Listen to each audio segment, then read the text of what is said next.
சிம்ம ராசி நபர்களுக்கு 2024 ஆகஸ்ட் மாதத்திற்கு உண்டான மாத ராசி பலன். சிம்ம ராசி நபர்களை பொறுத்தவரை ஜென்ம ராசியிலேயே 2 சுபகரகம் சொல்லக்கூடிய புதன் மற்றும் சுக்கரனுடைய தொடர்பு கிடைக்க வருது. இதில் புதன் வக்கர அமைப்பில் இருந்தாலும் சிம்ம ராசியை பொறுத்த வரைக்கும் ஒன்றும் பெரிய அளவுக்கு பிரச்சனை இல்லை. அடுத்ததாக ராசிநாதன் சூரியன் கிட்டத்தட்ட ராசியை நெருங்கி வரக்கூடிய ஒரு நல்ல நிலைமை. அடுத்ததாக ராசிக்கு 10ஆம் இடம் அப்படின்னு சொல்லக்கூடிய மிக முக்கியமாக கவனிக்கப்படக்கூடிய 10ஆம் இடத்துல கிட்டத்தட்ட செவ்வாய் ப்ளஸ் குரு, இந்த ஒரு சேர்க்கை வந்து சிம்மராசி நபர்களுக்கு இந்த காலகட்டத்தில் நீங்கள் வாழ்ந்துக்கிட்டு இருக்க வாழ்க்கை அமைப்புகளில் சில மேம்பட்ட நல்ல நிலைமை கொஞ்சம் சொல்லிக்கிற மாதிரி இருக்கிற இடத்துலையோ வேலை செய்கிற இடத்துலையோ இல்லை ஊருக்குள்ளேயோ உங்களுக்கு ஓரளவுக்கு வெளியில் வந்து இது வரைக்கும் மூஞ்சே காட்ட முடியாத அமைப்பில் இருந்தாலும் சரிதான், இந்த காலகட்டத்தில் கொஞ்சம் மன மகிழ்ச்சியை அப்படிங்கிறது முகத்தில் காட்டுவீர்கள். அப்படிங்கிற ஒரு நிலைமைக்கு இந்த காம்பினேஷன் நிச்சயமாக உங்களை வந்து மேலே கொண்டு வரும். எல்லாவற்றுக்கும் மேலாக சனி வக்கர அமைப்பில் இருக்குது. அதற்கு அடுத்த நிலைமையாக புரியுதுங்களே, அதற்கு அடுத்த நிலைமையாக சிம்ம ராசி நபர்களுக்கு இந்த மாதத்தில் சுக்கரனுடைய யோக அமைப்புகள் நிச்சயமாக கை கொடுக்கும். இதில் வரிசையாக மேஜராக இந்த புதன் சுக்கரனுடைய தொடர்பு சிம்ம ராசி நபர்களை பொறுத்தவரை சுபகிரகம் ராசியை ஆக்கிரமிச்சிருக்கிறது. நிச்சயமாக ஒரு வெயில் அடிக்கிற காலகட்டத்தில் மழை பெஞ்ச கதையாக இருக்கும். அதனால் இருக்கிற டைட்டான பொசிஷன் எப்படியாக இருந்தாலும் சில நல்ல சூழ்நிலைகளை, கொஞ்சம் லக்ஸரியான சூழ்நிலைகளை, கொஞ்சம் வசதி வாய்ப்புகளை, இருக்கிற ஒரு சம்பாத்தியத்திலேருந்து கூடுதலான சம்பாத்தியம் அப்படிங்கிற மாதிரி கூட வச்சுக்கலாம். இது வந்து ஒரு உதாரணமாக எடுத்துங்க, மற்ற விஷயத்துக்கும் இதே மாதிரி பொருந்தும். ஸோ இருக்கிற கொஞ்சம் சிரம அமைப்புகளில் இருந்து கொஞ்சம் நல்ல நிலைமை. சுக்கிரன் வந்து எப்போதுமே சுகபோக கிரகம். அது ஜென்ம ராசியில் வர்றது உங்களுக்கு பிடிக்குதோ பிடிக்கலையோ சில லக்ஸரியான விஷயங்கள் தானாக தேடி வர்ற மாதிரி இருக்கும், இல்லை கிடைக்கிற மாதிரி இருக்கும், இல்லை நீங்கள் அதுக்குள்ளே போகிற மாதிரி இருக்கும். எப்படியாக இருந்தாலும் அதை ஏற்றுக்கிறது நல்லது தான், ஒன்றும் தவறு கிடையாது. ஏன்னா சிம்ம ராசியை பொறுத்த வரைக்கும் சுக்கிரன் ஒன்றும் பெரிய அளவுக்கு கெடுக்காத கிரகம் தான், அப்படின்னாலும் அதை ஏற்றுக்கலாம். அதற்கு அடுத்த அமைப்பாக திருமணம் சம்பந்தப்பட்ட, காதல் சம்பந்தப்பட்ட விஷயத்தில் சில மாறுதல்களை நீங்கள் சந்திக்க வேண்டி வரும் இந்த மாதத்தை பொறுத்த வரைக்கும். புரியுதுங்களா? அடுத்ததாக புதனுடைய தொடர்பு. புதன் வந்து சிம்மத்துக்கு பொறுத்த வரைக்கும் 2 மற்றும் 11 கூடிய கிரகம் தான். ஆக பண வருவாய் ஓரளவுக்கு கண்ணுக்கு தெரியுது அப்படிங்கிறது சொல்கிறோம் இல்லைங்களா? பணம் கிடைப்பது ஓரளவுக்கு கண்ணுக்கு தெரிய ஆரம்பிக்கும். ஓரளவுக்கு இந்த கமிட்மெண்ட்லாம் இது வரைக்கும் பணமே கிடைக்காம சில கமிட்மெண்ட்டுகள்லாம் முடிக்க முடியாத ஒரு தகராறில் இருந்துகிட்டு இருப்பீங்க. ஆக மொத்தத்தில் கமிட்மெண்ட்டுகளை முடிப்பதற்கு இந்த மாதம் கொஞ்சம் கை கொடுப்பதாக அமையும். அதற்கு வந்து புதன் பக்கபலமாக இருக்கும். ஆக சுபகிரகத்துடைய விஷயமே எந்த ராசியில் இருந்தாலும் அந்த ராசியை வந்து ஓரளவுக்கு டார்ச்சர்லேருந்து குறைச்சி ஒரு கூலிங்கான ஒரு சூழ்நிலைக்கு மாற்றும். கொஞ்சம் கடுகடுப்பாக இருக்கிறாங்கன்னு வச்சுங்களேன், சுபகிரகம் வரும்போது ஜென்ம ராசியை ஆக்கிரமிக்கும் பொழுது அவர்கள் சற்று நல்ல சூழ்நிலையை அனுபவிக்கக்கூடிய ஒரு தன்மைக்கு உள்ளே வருவார்கள். அந்த விஷயத்தை சிம்மராசி நபர்கள் இந்த மாதத்தில் கண்டிப்பாக பார்க்க முடியும். இதில் புதன் வந்து 2 ஆதிபத்திய அமைப்பு இருக்கிறதுனால ஒரு ஆதிபத்தியமான 11ஆம் இடத்த விஷயத்த வக்கரங்கிற ஒரு அமைப்பு இருக்குது இல்லையா, அந்த விஷயத்தை எப்படி செயல்படுத்துன்னா, இது வரைக்கும் டெக்னிக்கலாக பிழைக்க தெரியாமல் டெக்னிக்கலாக இதையுமே போனோம் வந்தோம் அப்படிங்கிற மாதிரியே போயிட்டு இருப்பீங்க.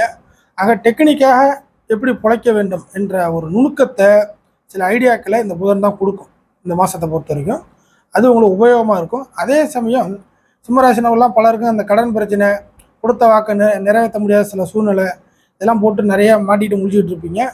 ஸோ அப்படிப்பட்ட சூழ்நிலையில் சில கொடுக்கப்பட்ட வாக்குறுதிகளை ஏதாச்சும் ஒரு விஷயத்தை ட்ரை பண்ணி நிச்சயமாக இந்த காலகட்டத்தில் அந்த வாக்குறுதியை நிறைவேற்றுவீர்கள். நல்லதாக கெட்டதாக லேட்டாகி போச்சு அப்படிங்கிற ஒரு அடிப்படையில் இந்த காலகட்டத்தில் இதுக்கு மேற்பட்டு அந்த ஏற்கனவே சொன்ன வார்த்தைகளுக்கு மையப்படுத்தி பாதிக்காத வகையில் இந்த மாதத்தில் கொடுத்த வாக்குறுதியை நிறைவேற்றுவீர்கள். அடுத்ததாக ஏன்னா லாபாதிபதிங்கிறதுனால ஏதாச்சும் ஒரு பிரச்சனைலேருந்து வெளில வரணும். தற்சமய சூழ்நிலை எந்த பிரச்சனையாக இருந்தாலும் அந்த பிரச்சனையிலேருந்து நீங்கள் வெளில வந்தே ஆகணுங்கிற ஒரு கணக்கு நிச்சயமாக புதன் வந்து உங்களை இந்த வழியில் காப்பாற்றும். அடுத்து 2ஆம் இடத்த அதிபதியாக புதன் இருக்கிறதுனால நிச்சயமாக ஒரு பணம் சம்பந்தப்பட்ட ஒரு முயற்சியில் ஈடுபடுறீங்க. பணம் சம்பந்தப்பட்ட ஒரு விஷயத்தை நீங்கள் வந்து கூடுதலாக பெருக்கிக் கொள்ள ஆசைப்படுறீங்க. இல்லை இருக்கிற விஷயத்துலேருந்து மாற்றி இப்படியே போயிட்டு இருந்தால் ஒன்றும் வேலைக்கு ஆகாது, எப்படி இருந்தாலும் பணத்தை நம்ம வந்து சம்பாரிச்சே ஆகணும் அப்படிங்கிற மாதிரி ஏதாச்சும் ஒரு புதுசாக ஒரு ஐடியா வச்சுருந்தா கூட அந்த ஐடியாக்கெல்லாம் செயல்படுத்தக்கூடிய காலகட்டமாக இந்த காலகட்டம் இருக்கும்.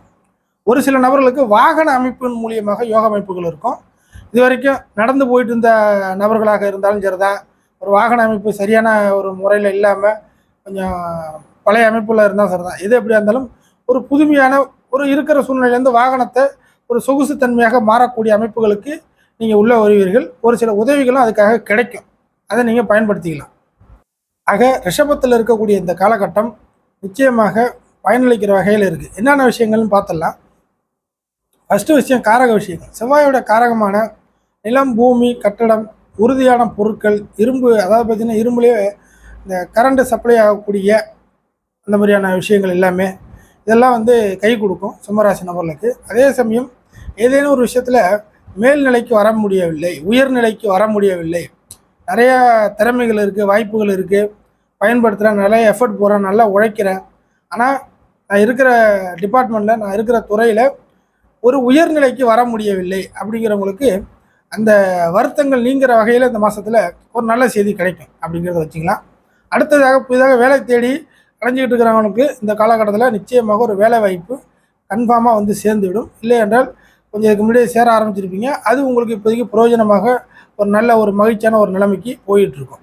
அடுத்ததாக ஏன்னா பாக்கியாதிபதி இல்லையா, மன திருப்தி குறையாக நிறைய விஷயத்தை தான் இது வரைக்கும் சந்திச்சுட்டே இருக்கிறேன், நிறைய குறைகள் இருக்குது, ரிலேஷன் அமைப்பில் சொந்த பந்தம் உறவுகளுக்கு மத்தியில் நிறைய குறைகள் இருக்குது, அந்த குறையில் வந்து நான் மாட்டிகிட்டு முடிக்கிறேன், ஸோ அவங்க பிரச்சனையில் போய் நான் மாட்டிக்கிட்டேன், அந்த மாதிரி எப்படியாக இருந்தாலும் அந்த குறைகள்லேருந்து நீங்கள் வெளியே வரக்கூடிய சில நல்ல விஷயங்கள் உருவாகும்.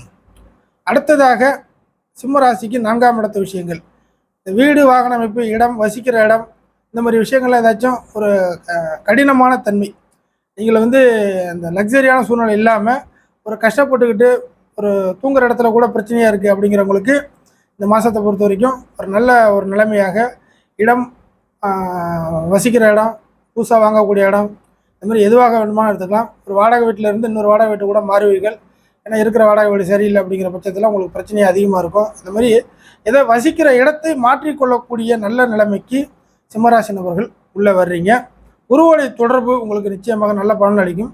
உங்களுடைய பிள்ளைகள் வழியில் ஏதாச்சும் பிரச்சனை இருக்குது, பிள்ளைகளை வச்சுட்டு சில சிரமங்களாக இருக்குது, அவங்களுக்கு எதுவும் நல்லது செய்ய முடியல, இல்லை அவங்களுக்கும் அவங்க நல்லது செஞ்சுக்கிற மாதிரி இல்லை அப்படிங்கிற மாதிரி அவங்க லைஃப் ஒரு கேள்விக்குறியாக இருக்குது அப்படின்னு புலம்பிக்கிட்டு இருந்தீங்கன்னா சிம்மராசி நபர்களை பொறுத்தவரை பிள்ளைகளுக்கு உள்ள அந்த கேள்விக்குறிகள் கொஞ்சம் பதில் அளிக்கிற வகையில் இந்த கேள்விக்கெல்லாம் பதில் கிடைக்கும் அப்படிங்கிறத வச்சுக்கிங்க.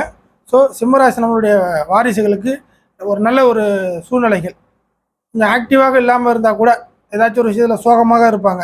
சிம்மராசி நபர்களுடைய வாரிசுகள் ஏதாச்சும் ஒரு விஷயத்தில் சோகமாக இருக்கிறாங்கனாக்கா அந்த சோகங்கள் களையப்பட போகிறது இந்த மாதத்தை பொறுத்த வரைக்கும். ஃபைனலாக சூரியன் சனி வக்கர அமைப்பில் வச்சுருக்குது, அதே சமயம் ராசியை நெருங்கி வர்ற அமைப்பில் இருக்கிறனால இது வரைக்கும் அதாவது புறமுதுகில் உங்களை குத்தி ஏதாச்சும் காயப்படுத்தி ஏதாச்சும் ஒரு நபர்கள் உங்களை வந்து சிரமப்படுத்திக்கிட்டு இருந்தாங்கனாக்கா அந்த நபரை இந்த மாதத்தை பொறுத்த வரைக்கும் நேருக்கு நேராக சந்திக்கக்கூடிய நிலைமைக்கு நீங்கள் தயாராவீர்கள். உங்களுக்கு ஒரு ஒரு பிரச்சனையை வந்து கண்ணுக்கு தெரியாத வகையில் இல்லை இதுக்கு முன்னாடி கூட உங்களுக்கு தெரிஞ்சிருக்கலாம், நீங்கள் கண்டு காணாமல் கூட போயிருந்துக்கலாம், ஆனால் நாளுக்கு நாள் அந்த நபரை எனக்கு டார்ச்சர் கொடுக்குறாங்க அப்படின்னு நீங்கள் வந்து உணரும் வகையில் இருந்தீங்கன்னாக்கா அந்த நபரை நேருக்கு நேராக சந்திக்கக்கூடிய சில சூழ்நிலையை இந்த மாதத்தில் பார்ப்பீர்கள். அதே சமயம் அந்த நபரை நேருக்கு நேராக சந்திக்கும் பட்சத்தில் சில பலகீனத்தையும் நீங்கள் அனுபவிக்க நேரிடும். அந்த நபர்களுடைய வழியில் நீங்கள் சில பலகீனத்தையும், அவங்க ஏதாச்சும் அவசரமாக பேசலாம், திட்டலாம், இல்லை உங்கள் மேலே ஏதாவது வீண் பழிய போடலாம் ஏதாச்சும் ஒரு விஷயத்தில். ஸோ எப்படியா இருந்தாலும் சந்திக்கிறதுன்னு முடிவாகிடும். இந்த மாதத்தில் சில பலகீனத்தையும் நீங்கள் எதிர்கொள்கிற மாதிரி இருக்கும். ஆக இந்த விஷயத்தை புரிஞ்சுக்கிறதுக்கு தான் இந்த விஷயத்தை தெளிவாக எடுத்து வைக்கிறேன். ஸோ சிம்மராசி நபர்களை பொறுத்தவரை இந்த ஆகஸ்ட் மாதம் சில விஷயங்களுக்கு நல்ல கொடுப்பினையாகவும், அதே சமயம் இந்த மறைமுகமாக உங்களை தாக்குதல் பண்ணிகிட்டு இருக்கிற நபர்களுக்கு ஒரு பாடம் கற்றுக் கொடுக்கக்கூடிய ஒரு வகையில் சூழ்நிலையை அமையும் என்பது இந்த மாதத்தில் உங்களுக்கு நடக்கக்கூடிய பலன்.